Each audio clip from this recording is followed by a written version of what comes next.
बिस्मिल्लाहिर्रहमानिर्रहीम। अस्सलाम वालेकुम। कैसे हैं आप सब? होपफुली ठीक ठाक होंगे। Welcome to Islamic world. आज जो हमारा टॉपिक है वो है इब्लीस का सजदे से इनकार और हज़रत आदम अलैहिस्सलाम को जन्नत से निकलवाना, कि किस तरह इब्लीस ने सजदे से इनकार किया और हज़रत आदम अलैहिस्सलाम को जन्नत से निकलवाने की तदबीरें की। तो जब फरिश्तों ने हज़रत आदम अलैहिस्सलाम की वुस्अत इल्म का इतराफ़ कर लिया तो परवरदिगार आलम ने उन्हें हुक्म दिया कि आदम को सजदा करो, जैसे कि कुरान पाक में इरशाद है।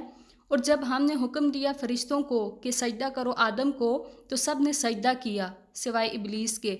उसने इनकार किया और तकब्बुर किया और वो हो गया काफरों में से। इब्लीस के सजदे से इनकार के बाद उस पर लानत की गई। इब्लीस ने लानती करार पाने पर बनी आदम की दुश्मनी का ऐलान कर दिया और अल्लाह ताला से ता क़यामत मोहलत तलब कर ली। इस वाक़े को बयान करते हुए अल्लाह ताला फरमाता है, और हमने इंसान को खनखनाते हुए गारे से पैदा किया और जिन्नों को बेधुएं की आग से पैदा किया।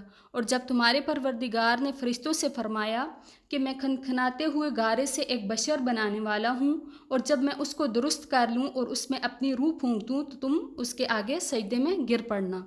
तो फरिश्ते सब के सब सजदे में गिर पड़े, मगर इब्लीस ने सजदा करने से इनकार कर दिया।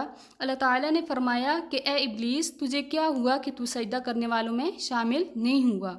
तो उसने कहा, मुझे तूने आग से पैदा किया और इस आदम को खनखनाते हुए गारे से, तो मैं इससे बेहतर हूँ, तो मैं क्यों कर इसको सजदा करूँ? मैं हरगिज़ इसको सजदा नहीं करूँगा।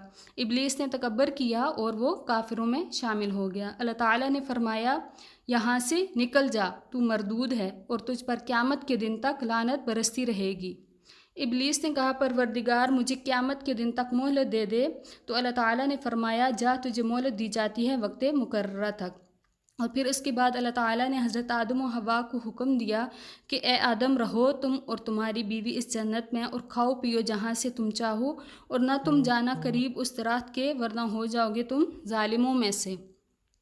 तो जब अल्लाह ताला ने हज़रत आदम अलैहिस्सलाम और हज़रत हवा को तंबीह की कि आप इस दरख्त के पास नहीं जाना, तो जब इब्लीस जो कि धुतकारा हुआ था जन्नत से निकाल दिया गया था, तो वो कीना और हसद के बाइस वो हर वक्त इस तदबीर में रहता कि किसी तरह हज़रत आदम अलैहिस्सलाम को जन्नत से निकाला जा सके।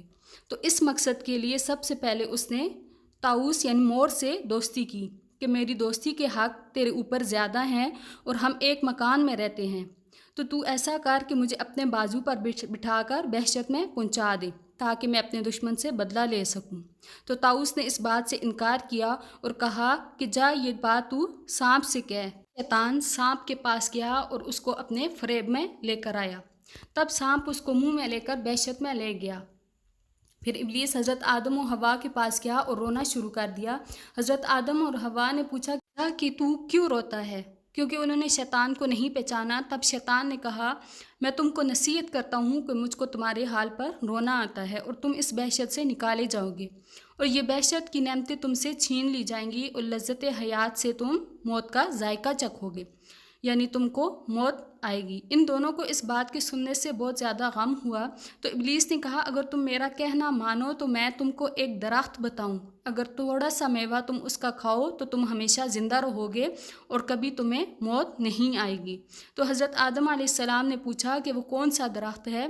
शैतान ने कहा, वही दरख्त है कि जिसके खाने से अल्लाह ताला ने तुम्हें मना फरमाया है। हज़रत आदम अलैहिस्सलाम ने इस बात को कबूल ना किया और कहा, हरगिज़ मुझसे अल्लाह ताला की नाफरमानी नहीं होगी। और फिर जब शैतान ने कसम खाई कि मैं तुम्हारा खैर ख्वाह हूँ, यानी कुरान पाक में है जैसे वक़ासमहुमा इन्नी लकुमा लमिनन नासिहीन, के मैं तुम्हारा खैर ख्वाह हूँ। इसके बाद हज़रत आदम अलैहिस्सलाम उठकर चले गए और शैतान हज़रत हवा अलैहिस्सलाम की खिदमत में जाकर बैठ गया। इसी तरह उनके दिल में वसवसा डाला और सांप ने शैतान के कहने पर गवाही दी कि ये सच्चा है।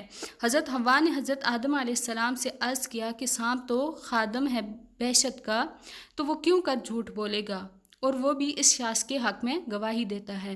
अब तो मैं ज़रूर इस दरख्त का फल खाऊंगी, और अगर कोई भूल चूक हो जाए तो मेरे लिए अल्लाह ताला से माफ़ी मांगना। इस तरह आदम और हवा शैतान के बहलावे में आकर ये ख़ता कर बैठे, तो इस पर अल्लाह ताला ने उनको जन्नत से निकाल दिया और ज़मीन पर भेज दिया। इस तरह शैतान अपने मकसद में कामयाब हो गया।